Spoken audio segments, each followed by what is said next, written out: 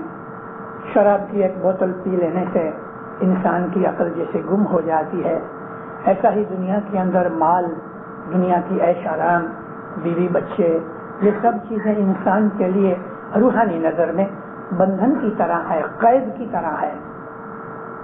ہم لوگ اس دنیا میں سچ مچ قیدی ہیں، پریزنر ہیں، اس لیے کہ ان تمام چیزوں سے بندھے ہوئے ہیں. جب یہ پیٹ خالی ہوتا ہے تو اس وقت انسان کو کھانا سوچتا ہے، پیاس لگتی ہے تو پانی کے پیچھے بھاگتا ہے.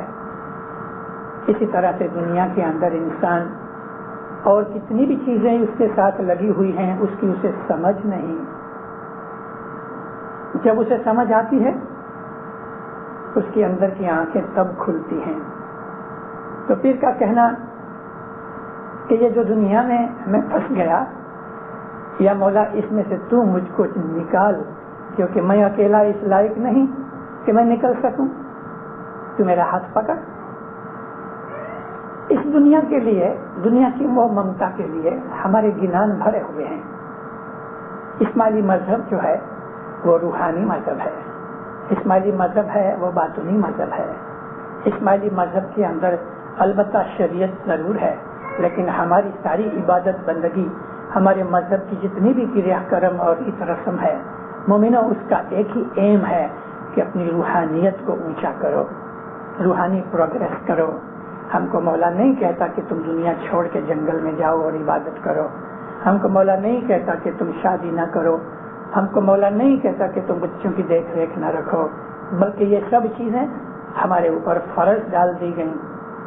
یہ چیزیں ہمارے لیے پریکشا ہیں کہ تم دنیا کے اندر رہو، بیوی بچے والے بنو، بزنس وغیرہ کرو، میں دیکھوں کہ تمہارا دل ان چیزوں میں پھنس جاتا ہے کہ یہ چیزیں ہیں پھر بھی تم مجھے یاد کرتے ہو.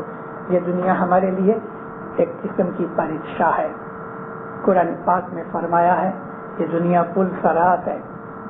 پل صراط میں کیا ہے؟ نبی کو پوچھا یا نبی پل صراط کیا ہے؟ رسول فرماتے ہیں کہ اس دنیا اور اس دنیا کے بیچ میں ایک پل ہے. اس پل کے نیچے دوزخ ہے اور اس طرف جنت ہے، اور یہ پل تلوار سے زیادہ تیز ہے، بال سے بھی زیادہ باریک ہے. ایسا سمجھ لو کہ ایک وائر کے اوپر چلنا ہے، ذرا سا بھی بیلنس چھٹکا تو نیچے دوزخ میں گر جاؤ گے. یہ پل ایسا باریک ہے، ایک وائر کا ٹکڑا ہے جس کے اوپر سے چلنا ہے. تو اس پہ چلنے کے لیے خدا کی مدد چاہیے، کنسنٹریشن چاہیے. رسول فرمایا جو مومن ہوگا وہ راضی خوشی سے اس پل میں سے پار ہو جائے گا، مگر جو ادھورے اور کافر ہوں گے وہ گر پڑیں گے اور چلے جائیں گے دوزخ میں. دوزخ کا مطلب دکھ، من کا جلاپا دوزخ ہے. میں آپ کو عرض کر رہا تھا کہ یہ دنیا ہمارے لیے ایک پریکشا کی چیز ہے، ایک ایگزامینیشن کا ہال ہے. بیوی سے محبت کرو، شوہر سے محبت کرو، بچوں سے محبت رکھو، وڈیلوں کی عزت مان رکھو، کھاؤ پیو، تھک جاؤ تو آرام بھی کرو، کبھی کبھی گھومنے بھی چلے جاؤ، اپنا بزنس روزگار بھی کرو، یہ سب چیزیں ہوں گے، لیکن من جو ہے وہ مولا کے پاس رہنا چاہیے. تو وہ سچا مومن. اگر یہ سب چیزیں اس کے اندر جو پھنس گئی، دل اگر پھنس گیا تو پھر مولا بھلایا جائے گا. مولانا علی شاہ ماباب صلی اللہ علیہ ایک دفعہ اپنی پیری جوت کے اندر واڑی کے جماعت خانے کے باہر بیٹھے تھے. مولانا علی شاہ ماباب جب پیر تھے تو ان کے بہت سے فرمان ہوئے، امک فرمان لکھے ہوئے ہیں، لیکن وہ زمانے کے اندر ریکارڈنگ کرنے کی بات لوگوں کے پاس بہت کم تھی. یہ فرمان جو بھی میں آپ کو سنا رہا ہوں پیری جومے کا، میرے دادا کی کتاب میں ہاتھ سے لکھا ہوا ہے اور بہت دفعہ میں اپنی وعظوں میں بول چکا ہوں. علی شاہ ماباب فرمایا، آج میں تمہیں ایک سٹوری سناؤں. آپ کبھی کلام امام مبین امام سلطان محمد شاہ کی پڑھو گے تو وہ چھوٹی عمر میں 8, 10, 20 برس کی عمر میں بھی مولانا سلطان محمد شاہ آتے تھے جماعت خانے کے اندر اور بیٹھ کے ہم کو سٹوریاں سنایا کرتے تھے. کلام امام مبین میں بہت سی سٹوریاں ہیں ایسی امام کی فرمائی ہوئی. علی شاہ ماباب فرمایا، ایک بادشاہ تھا، اس بادشاہ کا راج بہت بڑا تھا. بادشاہ بڑا طاقت والا تھا، ملٹری لشکر بہت پاورفل تھا.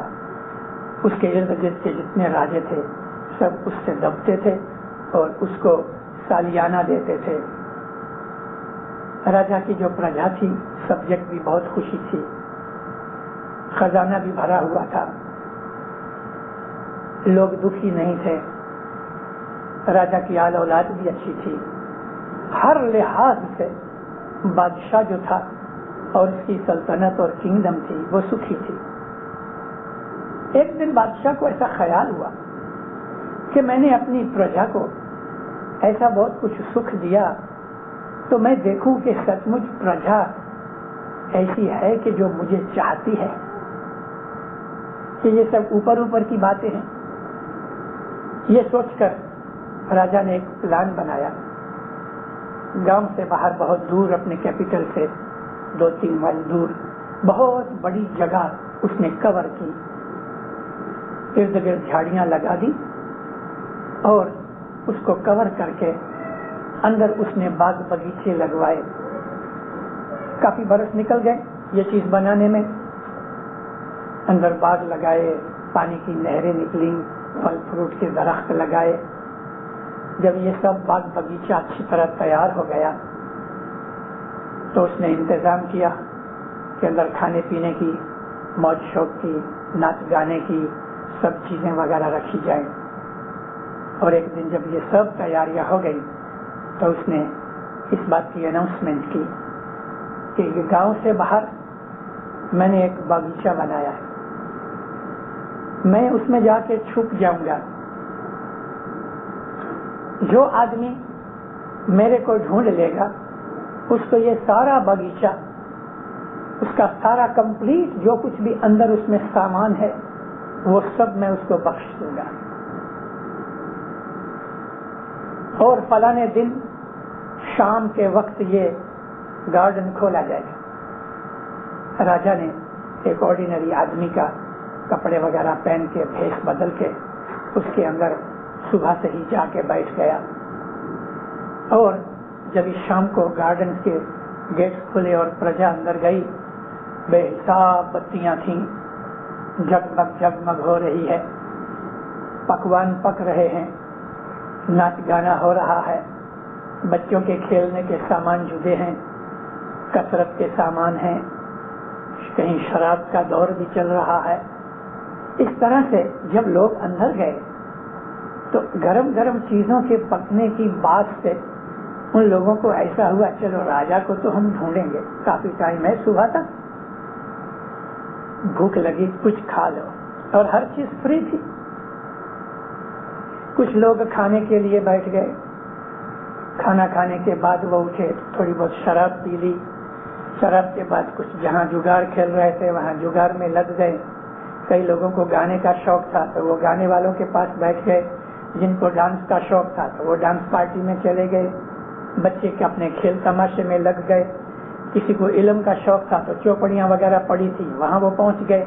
غرض کے ہر ایک آدمی کی خود کی ڈیزائر اور ریکوائرمنٹ کے حساب سے راجا نے ایسا اچھا بندوبست کیا تھا.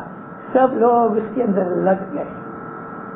مولانا علی شاہ ماباب فرمایا ایک آدمی کو ایسا خیال ہوا کہ میں جو کبھی کھانے پہ بیٹھوں گا تو ابھی تو مجھے پیٹ بھر کے مل جائے گا چلو، لیکن کبھی میں راجا کو ڈھونڈ لوں تو یہ سارا باغ بغیچہ پھل فروٹ سب میرا ہو جائے گا، تو میں خواہ ٹائم ویسٹ کروں. یار دوست کہتے ہیں چلو بھی تھوڑا کھا لیں. کہتے ہیں تم بیٹھو میں اس کام پہ ہے. تو وہ لوگوں کے اندر سے راجا کو دیکھنے ڈھونڈنے نکلا. آنکھوں دیکھے منہ دیکھے کہ شاید بھیس بدل کے راجا اندر ہی مکس اپ ہوا ہوگا. اور بات بھی سچ تھی کہ راجا کبھی کبھی اندر آ کے مکس اپ ہو جاتا تھا، کبھی جا کے ادھر بیٹھ جاتا تھا. راجا نے دیکھا یہ ایک آدمی ہے کہ جو مجھے ڈھونڈ رہا ہے، تو اس سے وہ گم ہو جاوے، دور ہٹ جاوے اور اس کو موقع نہ دے کہ نزدیک آوے. جب وہ آدمی ہر ایک جگہ گھومتے گھومتے گھومتے اس جگہ کے جہاں اندھیرا تھا اور وہ جگہ کے جہاں لوگ وغیرہ نہیں گئے تھے اس طرف جانے لگا تو راجا بھی جا کے ایک جگہ چھپ گیا. پروڑیے صبح کے وقت اس آدمی نے راجا کو ڈھونڈ لیا. بادشاہ نے پوچھا میں نے اتنا شاندار یہ باغیچہ بنایا، تمہیں کوئی چیز پسند نہ آئی؟ کہتے راجا سب چیزیں پسند ہوئیں لیکن وہ ایک ہی رات کے لیے تھی. اب تو یہ سب میری ہو گئی نا کیونکہ میں نے تمہیں ڈھونڈ لیا. کہنے لگا ہاں. اس نے وہ سارا باغیچہ بادشاہ نے اس آدمی کو دے دیا. مولانا علی شاہ ماباب فرمایا خدا نے داؤد نبی کو کہا میں چھپا ہوا خزانہ تھا، میرا من ہوا میں ظاہر ہوں اور پہچانا جاؤں، مجھے کوئی پیار کرنے والا، مجھے کوئی پہچاننے والا ملے. یہ سوچ کے اس راجا کی طرح خدا تعالیٰ نے یہ باغیچہ بنایا. اس باغیچے کے اندر سب سامان ڈالے اور یہ تمام سامانوں کے اندر خود بھی چھپ کے بیٹھ گیا. کوئی پیسے کے پیچھے ہے، کوئی موج شوق کے پیچھے ہے، کوئی بیوی بچوں کے پیچھے ہے. یہ کٹمب قبیلے کے پنجرے میں ہم کو مولا نے ڈال دیا اور ہم اس راجا کو بھول گئے کہ کبھی راجا مل جائے گا تو یہ سب ہمارا ہو جائے گا. وہ بھول گئے. یہ ایک مثال مولانا علی شاہ ماباب نے دی اور ایسے کئی ایک گنان ہیں کہ ہم کو ان گنانوں سے پیر جگانا چاہتے ہیں کہ تم دیکھو جس مقصد سے دنیا میں آئے ہو، اس باغیچے میں آئے ہو، وہ مقصد بھول مت جاؤ. تمہارا ایم یہ پیسہ جمع کرنا نہیں، تمہارا ایم بیوی بچے نہیں، تمہارا ایم دنیا کی موج شوق نہیں، تمہارا ایم تو کچھ اور ہے. اور ہے امام سلطان محمد شاہ وڈوان کیمپ کے فرمان میں فرماتے ہیں کہ تم ایک مینا کو پکڑ لو. مینا ایک برڈ ہے، کبوتر جتنا اس کا سائز ہوتا ہے اور کالے رنگ کی ہوتی ہے. اس کو فارسی زبان کے اندر بلبل کہتے ہیں. وہ بہت بولتی ہے. اس کو پکڑ کے سونے کے پنجرے میں امام فرمایا بند کر دو تو وہ خوش نہیں ہوگی. وہ تو یہ چاہتی ہے کہ مجھے پنجرے میں سے نکالو تو میں اڑ جاؤں. مولا فرمایا تمہارا جو روح ہے وہ اس بلبل کی طرح، مینا کی طرح ہے کہ اس خوبصورت شریر کے پنجرے میں بند ہو گیا ہے. یہ روح چاہتا ہے کہ نکل کے آزاد ہو جائے، لیکن اس کو پکڑ کے اس کے اعمال نے پکڑ کے ایسا رکھ دیا ہے کہ اس میں سے چھٹنا مشکل ہے. آہستہ آہستہ دنیا کی موہ مایا محبت اس کو ایسی پھنسا دیتی ہے کہ پھر اس کو پنجرے میں سے باہر نکالو تو بھی وہ واپس پنجرے میں گھسنا چاہتی ہے. پھر کہتے ہیں